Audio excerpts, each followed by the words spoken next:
Alright, let's dive into something that's been buzzing in the entertainment world lately: Disney's live-action Moana and the whirlwind of reactions it sparked. But here's the thing, this isn't just about box office numbers or critic reviews. It's about culture, representation, and the messy intersection of art and commerce. So, let's break it down.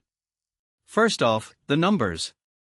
Moana hit theaters on July 10th, raking in around $266 million worldwide against a $250 million production budget and a whopping $120 million in marketing.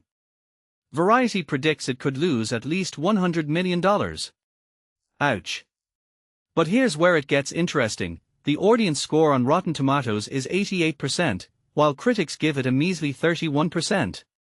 That's a 57-point gap, one of the widest splits for a Disney remake. What's going on here? Personally, I think this disconnect highlights a bigger issue: the gap between what critics value and what audiences connect with. Critics are slamming it as an underwhelming remake, but audiences are eating it up. Why? Representation. Dwayne Johnson, who plays Maui, is Samoan on his mother's side, and Moana draws heavily on Polynesian culture. For many, especially in the Polynesian community, this film isn't just entertainment, it's a mirror. Johnson himself said it best: his kids can see themselves on the big screen for the first time. That's powerful. And honestly, it's something critics might be missing in their reviews. Now, let's talk about Disney's strategy. Releasing a live-action remake just 2 years after Moana 2, which made over $1 billion, feels rushed. Like, really rushed. In my opinion, Disney might have underestimated how fresh the original and its sequel still feel in audiences' minds. It's like serving dessert right after the main course, no one's hungry for it yet. But here's the twist: Disney's new CEO, Josh D'Amaro, isn't sweating it. He's framing it as an investment in their core properties, with streaming as the safety net. Smart move? Maybe. But it also feels like a band-aid on a bigger problem. What makes this really interesting is how Johnson handled the backlash. He didn't deny the mixed reviews or the box office struggles. Instead, he focused on the cultural impact. He talked about late-night conversations with his wife, reminding himself that the noise of opening weekend isn't the whole story.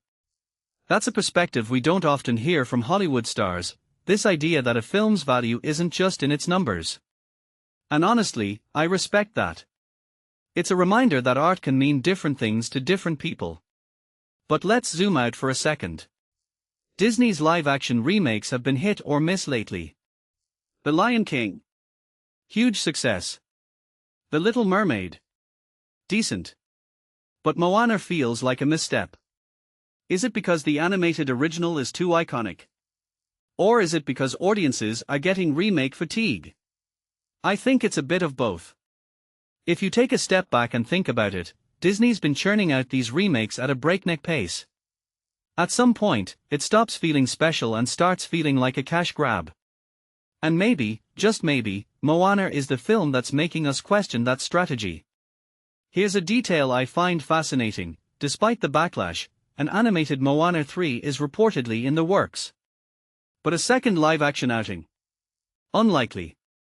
What this really suggests is that Disney knows where its strengths lie: animation. And maybe, just maybe, they are starting to listen to what audiences actually want. So, where does this leave us? Personally, I think Moana's live-action remake is a cautionary tale. It's a reminder that not every story needs to be retold, and that cultural representation can't always save a film from poor timing or execution. But it's also a testament to the power of storytelling. For all its flaws, Moana sparked conversations about culture, about representation, about what we value in art. And in that sense, it's already a success. What do you think? Is Disney moving too fast with these remakes? Or is there still room for live-action retellings? Let me know in the comments. And hey, if you're still here, thanks for sticking around. Let's keep the conversation going.